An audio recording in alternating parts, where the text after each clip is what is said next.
Welcome to It's All Your Fault on True Story FM, the one and only podcast dedicated to helping you with the most challenging human interactions, those involving someone with a high conflict personality.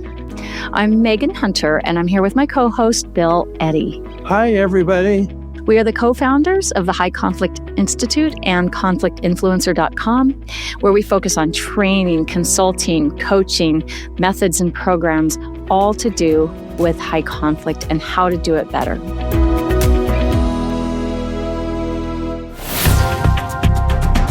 So welcome, listeners. Welcome back, and thank you for joining us in your car today. Today, we're exploring whether applying all the right communication and setting limits tools with a high conflict partner or any kind of high conflict situation can ever lead to a truly and meaningful, mutual, healthy relationship, or whether the best achievable outcome is simply reduced harm and managed stability, or are other decisions necessary in some relationships. Lately, I've had a rash of clients who are faced with these very difficult decisions about their most intimate relationships, whether they be marital, family, friendships, and some even with neighbors. Even though that's not intimate romantically, it's still intimate because it's, kind of with you every day. They've biffed to perfection. They've used ear statements with success and have set limits. Some. And yet they're in tears. They're in fear, clinging to hope that these skills that we talk about on our podcast and everything that we do and teach in our trainings and stuff will make the ultimate difference. The marriage will be saved. The neighbors will quit harassing me. The family members will quit causing continuous disruptions. So, a listener wrote to us a very kind and thoughtful message that was inquiring about this very issue. And while using these skills that we teach helps to calm the conflict and manage the relationship a whole lot better, it remains mostly a one-way relationship with one person doing most of the work. It's exhausting. That's the number one word we hear. I'm exhausted. I dread all of those. Although most report that it becomes less exhausting the more the skills are used. But digging deeper, what's the reality? And I'm going to quote here from the listener's question. And this is what this person said.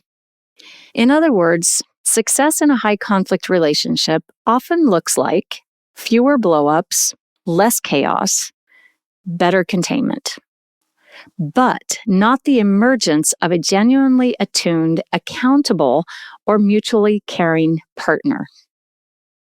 That distinction feels important, especially for people still deciding how much to invest, what to hope for, or whether to stay. Yet it's rarely stated explicitly. Why is that limitation more front and center in the conversation, meaning you and I, Bill, in our podcast? And how do you think about helping people understand what they're realistically working toward as opposed to what they may still be hoping for? So, Bill, let's discuss this. This question just smacked me right in the forehead, and it's stayed with me, right? It's such a dilemma for people and who are really clinging to hope. And we know the answer. You and I, we know these answers, and they're different for everyone. Really, these are personal decisions. But thinking about, when one partner does consistently apply these techniques, they stay regulated, they set limits, they use ear to de-escalate. The hope is that it will lead to this mutual, emotionally attuned relationship.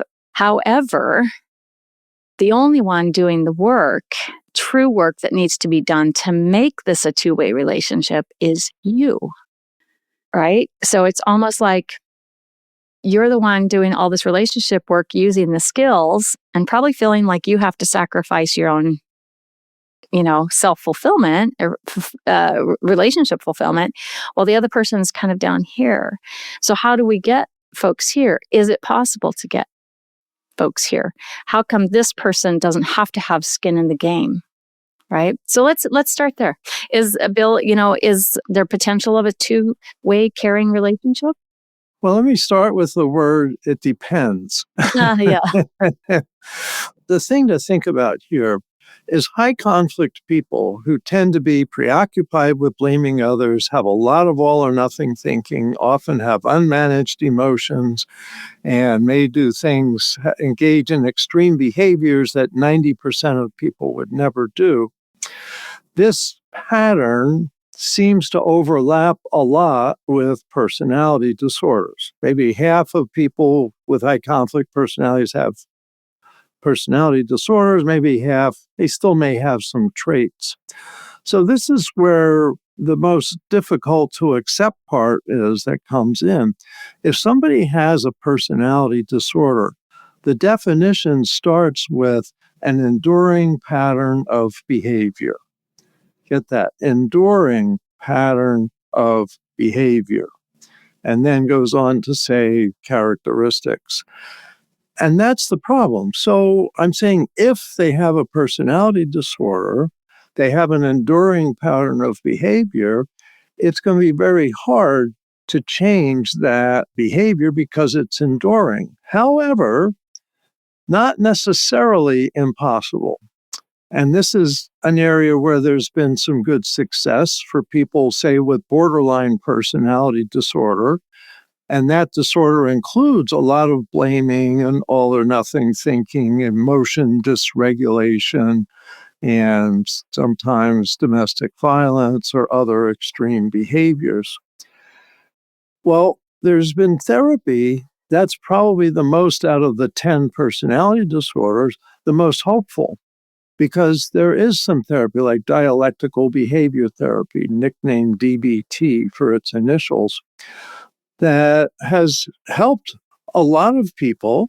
And I think a recent podcast talked about that, helped a lot of people improve their behavior, which helped improve their relationships. However, most people with that diagnosis don't even know they have it and aren't seeking treatment. So there's like an outside chance. And the way to get there is to try to get that other person to get engaged in some kind of counseling, like good for people with high conflict personalities like DBT. So it's possible, but that'd be the first thing I'd want to say. Then I want to say, if they don't go to counseling, because if they do and there's a chance and you have a counselor that understands this stuff, then you can maybe make some small progress, some small changes. But let's say they won't go to counseling. Then, what are your choices? You may be the only one working on change, working on relationship. And here's where I think lower expectations is realistic, because when you go for those high expectations, you often blow things up and you get an angry person back, which high conflict people are really good at. Yeah. So I guess let's talk about counseling, right? So I think this is the big challenge is when you approach someone with a high conflict personality with the notion that they need to go to counseling, some are automatically going to feel like they're the bad person and they don't want to be the bad person. They don't want to be the black sheep and they become resistant. There's nothing wrong with me. I think some feel that they do present some problematic behaviors, but they don't know their way out of them. Others, it's just a blanket, no way, I'm not going, I don't need it, right? Or some will go just to make themselves look good and they don't really listen. And I'm hearing reports of a lot of folks who will finally go, but don't stick with it, right? So is there an approach that works to suggest that someone go to counseling on their own? Well, there's two approaches. One is that person should get some counseling. The other is let's us go to counseling. Let's go to couples counseling. And in the process, hopefully the other person will learn some skills. But getting the individual into counseling often comes down to saying, look, I've had it. You need to change. And if you don't, I may end up leaving the relationship. So it's like doing your own intervention and saying, you need to do this, and I love you and I want things to work with us. But as long as you are yelling and screaming and throwing things on a regular basis, that's just not going to work for me. So you need to work on that. And if you don't, I may be out of here. So that's one. Now, if the person's violent, you may not want to say that but sitting next to them. You may want to say that from another building over the phone. Or with someone else present. Or with somebody else sitting there as well, maybe in a counselor's office or something. I think the first approach that people attempt is to say, oh, honey, I think you need to go to counseling. And that's met with resistance. So approach 2 is, what is the motivating factor that can get this person into some kind of counseling and the right kind of counseling? So your suggestion about let's go together, I think is very, very, very valuable, right? We need to go and get some help. Now, a lot of folks will go to couples counseling at this point and report back that it's not really effective. And when I inquire why, they say, well, because past hurts are brought up so much, and issues and interests and how I felt about this, and instead of really working on skills. So can it be helpful going to couples therapy? Again, it depends. And there's a lot of unhelpful couples therapy that people in these situations have been to when the therapist has said everything's equal, when in fact the other person may be really acting inappropriately and make, oh, well, everything's equal here. Or the therapist comes down on the reasonable person and says, you have to try harder. Look how he's suffering. You have to try harder. Or they come down on the person, the high conflict person, and say, hey, you, sir, you've got to change. She's being reasonable and you're being unreasonable. There's that. Also, if it's a domestic violence situation, couples counseling can often make things worse and maybe even dangerous. So it's a dilemma, and you need to often consult with a therapist before you go to couples counseling to find out, will this help us given this pattern of behavior I'm dealing with? To that therapist or to a different therapist? Often an individual different therapist. In other words, sometimes people have an individual therapist, maybe they've been going for a while, and they say, what do you think about couples therapy? You've heard a lot about my partner. Do you think we would benefit from that? The therapist might say, yeah, I think that's a great idea if you think he or she is ready to go. Or I don't think that's a good idea. Might be dangerous, etc. So yes, that's what I mean. Talk to someone independent of the couples therapist. Also, you want a couples therapist that understands personality disorders and high conflict behavior so that they don't set you up to be in a dangerous situation or reinforce that behavior because they're seeing everything as equal and it's not really equal. So counseling has a lot of caveats with it, but that's one way you might be able to make some things better. And of course, you can get them to go to individual counseling and they're motivated. They may really make a lot of good, big changes. And there's relationships with people who are recovering from borderline personality disorder that seem to be going okay. But frankly, as long as someone has a personality disorder, there's a problem. There's a problem in how they relate. And personality disorders are interpersonal disorders. And so if they have a disorder, they have a problem. And if you're in a relationship with them, then you have a problem to deal with.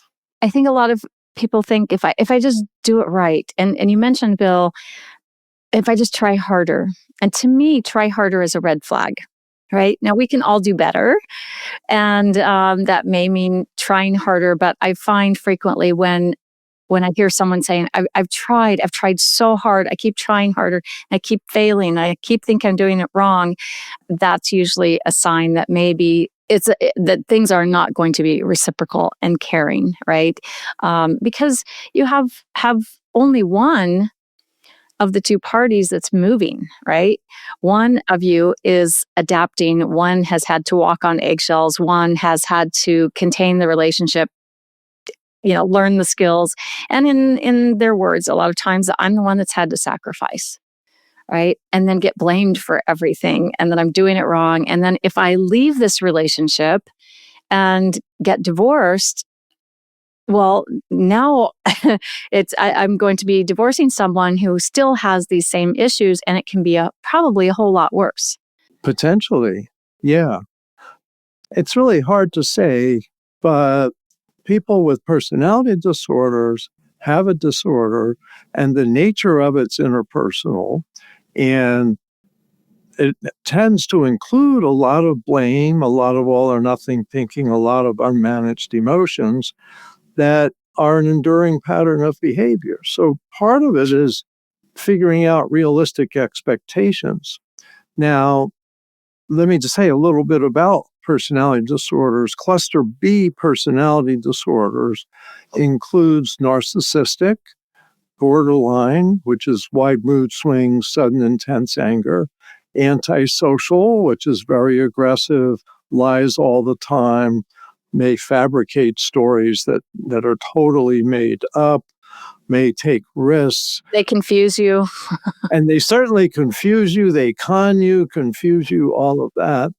And then histrionic personality disorder, which is generally a very emotional, kind of always bouncing from crisis to crisis, and oh my goodness, everything's terrible.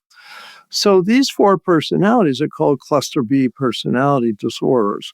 And some people have traits but not full disorder, which means they may be more able to change. So there's a continuum of hope, I'll say.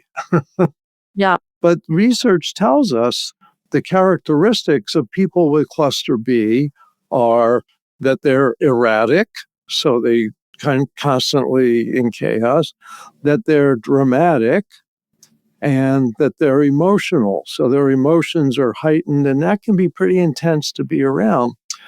But research on a lot of other research, meta-studies means they take studies and look at a bunch to see what the themes are. And there's a meta-analysis of, I think, 126 studies that came out with 3 words that are kind of strong relationship with cluster B, and that's domineeringness, vindictiveness, and intrusiveness. So if you have a partner who's domineering, vindictive, and intrusive, that's pretty uncomfortable to be around. Now, maybe they don't have it as severe as some other people, and maybe you can cope with the level that they have, but it's not going to be happy. That's not happy behavior. And so you have to decide, where do I get my happiness from?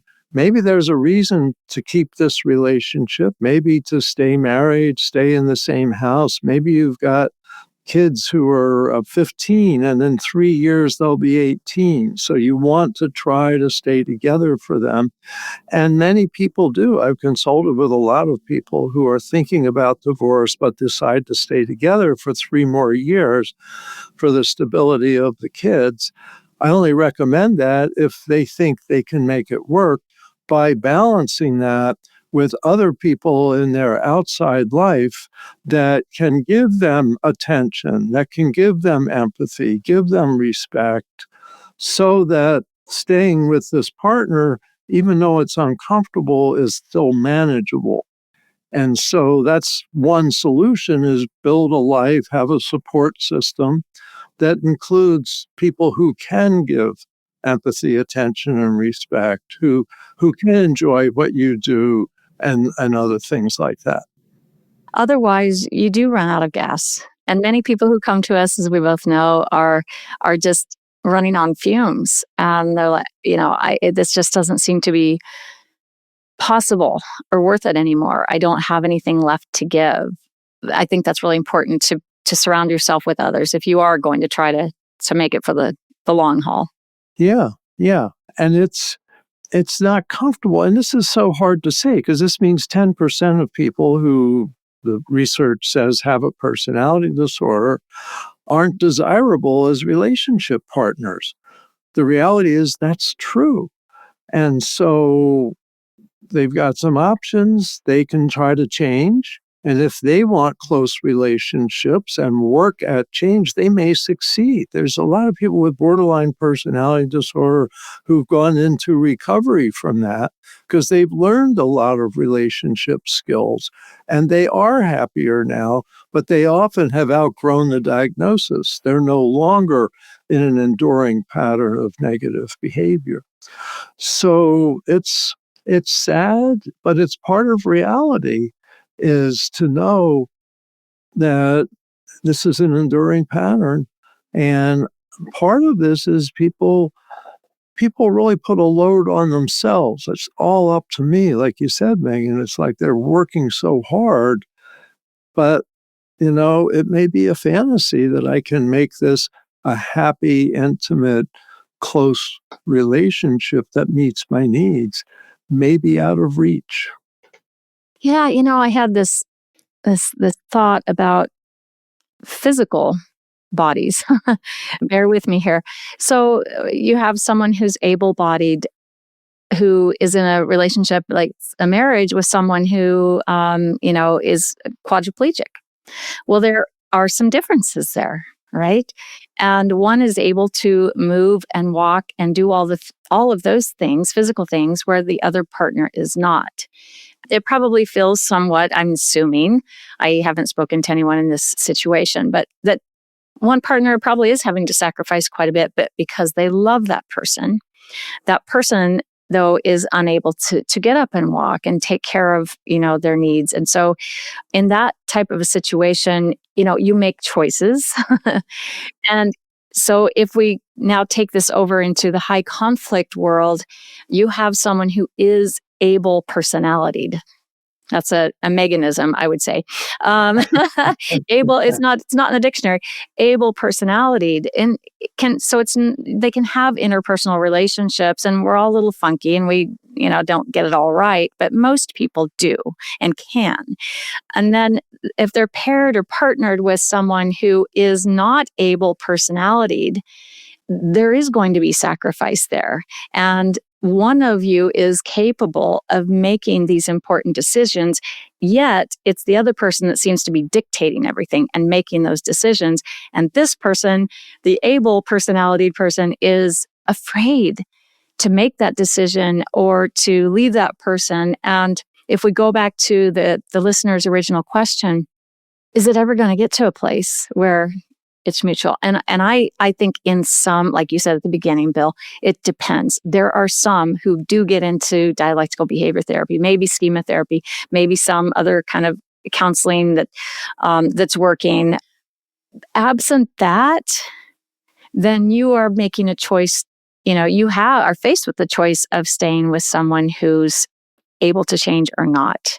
And if they're not willing to go to counseling, now you have a decision to make. And I think that's probably something you and I need to focus on when we do talk about this on our podcasts and our books and everything we do, is the skills are really the right skills to manage the relationship and to prevent it from becoming, like on fire and the heads exploding and all of that. And which helps you with your own stress, and probably helps your children, if you have children and other, family members, to contain the conflict. But it's not the magic wand. It's not that final piece, because there are other variables here in that relationship. This other person is a variable, and it's up to them whether they want this or not. And so now we've got this able personality person. Is that I don't know. I don't know if you like that term or not. Well, I like it if we explain a little bit more, and I'll let you finish. Then I want to comment on and enhancing it. I can always tell by your face if you're like, I need a little more here. So I think there's a piece in this about setting limits, right? And so the things you were talking about, Bill, where someone says, here's what I'm going to need to do if you don't go to counseling. not in a threat way, but setting the limits. And I think that is the hardest thing for people to do. While the high conflict individual their whole world is about setting limits. Their whole world is about being the rule maker because that's what they do. They're very good at it.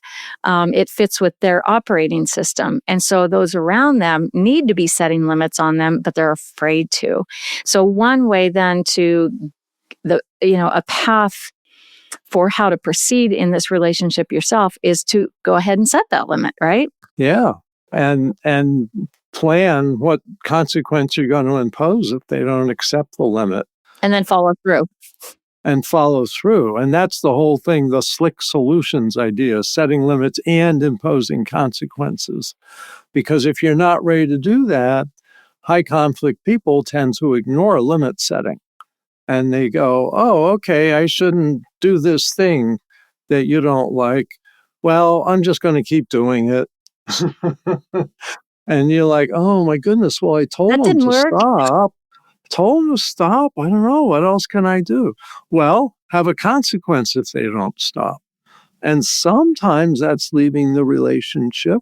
Sometimes that's not doing favors. Sometimes that's not keeping secrets, things like that. So people have to decide, am I willing to set limits and impose consequences? Of course, there's a little book I would recommend for that. SLIC Solutions for Conflict, Setting Limits and Imposing Consequences in 2.5 Steps, published by Unhooked Books and Megan Hunter. And written by Bill Eddy and Ekaterina Ritchie. It's a great book, and I'm getting feedback from people who are reading it that it's opening their eyes because so many get really attached to our techniques of ear and biff, and they're sticky, they're memorable, and something I can instantly use. But I think we forget about, like, our brain almost wants to conveniently forget about setting limits and imposing consequences because it's hard. We think it's hard. But when we teach someone how to do it, I like to think of it as standing up gently, right? You don't have to be harsh or mean. Setting limits isn't mean. Setting limits is a gift. And you can do it with empathy, attention, and respect. Use an ear statement. But it's really about saying, here's what I'm going to do. Here's what I've done. Or this isn't going to work for me. Right. Those are some really simple phrases, especially this isn't going to work for me and here's what I'm going to do. So you're not telling someone else, don't do this, don't do that. You're just saying, here's what I'm going to do.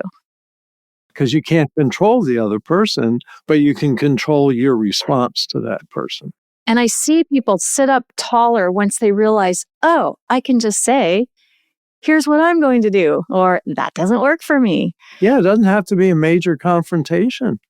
Just, when you do that, doesn't work for me. And if you keep doing that, this is what I'm going to have to do. Yeah. And maybe we'll spend less time together, but we'll still spend time together. Or maybe this is a deal breaker. Like I said earlier, if that's the case, and it may not be safe to say, I'm out of here, then be in a safe place when you say that.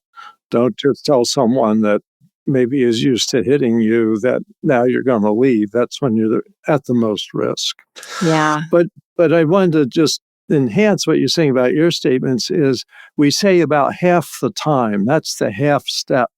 Because the other half the time, you're going to have someone that's going to manipulate you if you give them too much empathy, attention, and respect. And you must stay focused on the consequence because they'll say, you don't have empathy you don't care. In fact, you're not a very nice person. I'm going to tell the world, all because you said I'm going to set one limit. And keep in mind, high conflict people like to tell the world how rotten you are when in fact they're the one that's misbehaving because they can't see it in themselves. So it's all tricky stuff, and there's a full range of possibilities. But I would say the hope in relationships with high conflict people, if you do everything right, still is up to their personality, what they're willing to do. And if they're unlikely to work on themselves, then you're unlikely to see change. The people that do, maybe you're a small percent, maybe less than 10% of the 10% with these high conflict personalities. So you have to make your own choices. And let me mention also a book here. So Randy Krager and I wrote a book together called Splitting If People Get Divorced. But more recently, we put out a book together called Stop Walking on Eggshells for Partners. And she expanded from her book, Stop Walking on Eggshells. And the idea is this helps people think through, should I stay or should I go? If I stay, how can I make it work? So there are resources, but there's no easy answers in this area. These are people often with an enduring pattern of behavior. Yeah, it's like they kind of come right up to that line into interpersonal ineffectiveness, and then they cross into it, and it's just a different operating system, and it just doesn't work the same, and it's very, very hard to change and to tell that person that they need to change. Some do come to it slowly on their own. A lot of people, a lot with borderline personality will come across things online on TikTok and, oh, that sounds familiar. Oh, I'm experiencing that, and kind of get some clarity where a lot of others really never do. And so they're just, it's just difficult to have relationships with them. And so if you choose to stay, then, that's your choice, and you use the skills and you rely on them. And some relationships end up working. They're not maybe what you expected. And there are some relationships I've seen that, you have one high conflict person and the other person is not, and they somehow figure out how to just live with it. I don't know. It's not ideal, but that works for them. Every relationship is different. But if we go back to the original question, these relationships are hard and they don't all work. And I like what you said, Bill, that maybe 10% of the population, they're somewhere on the high conflict personality range, and only 10% of them are going to, what did you say, get better or? Well, we'll change and improve, and really outgrow the negativity that makes it hard to be close. And so, but keep in mind, 10% of the 10% is not a huge number. And think about there's another 90% that you don't have these problems with. And you may decide, why make my life so difficult every day? Maybe life would be much easier and happier with someone from that 90% of more reasonable people. So that's a tough choice, but know that exists. Yeah, and it's okay to reach out for help about these things. It's okay to get perspective from others. Many people who come to us have felt very alone and that no one understands. So I want to kind of announce a new resource that we're offering at conflictinfluencer.com. We have a couple of resources already, but they're going to be kind of bundled together. And one is New Ways for Couples, and it comes with coaching. And that's just to learn the 4 big skills of how to manage your emotions, both people, how to have moderate behaviors, how to have flexible thinking, and how to check yourself. The 4 opposites of the recurring pattern of high conflict personalities.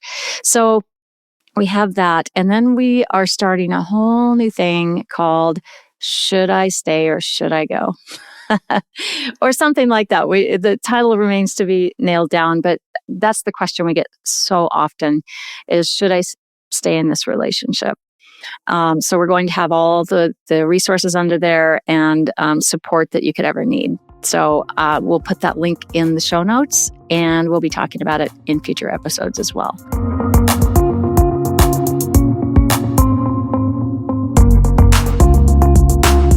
So thank you, listeners, today for listening, and thank you to the one who sent in that most excellent question. It's actually helped many people who have had consultations with us since you sent that in. And through this podcast and other things we do, will help many more. So thank you. And you'll find all those links in the show notes. If you are looking for training, either as an organization, as a company, or even for yourself as an individual, visit us at highconflictinstitute.com for the professional side and conflictinfluencer.com for the personal side. Keep learning and practicing skills. Be kind to yourself and to others while we all try to keep the conflict small and find the missing piece. It's All Your Fault is a production of True Story FM. Engineering by Andy Nelson. Music by Wolf Samuels, John Coggins, and Ziv Moran. Find the show notes, and transcripts at truestory.fm or highconflictinstitute.com/podcast. If your podcast app allows ratings and reviews, please consider doing that for our show.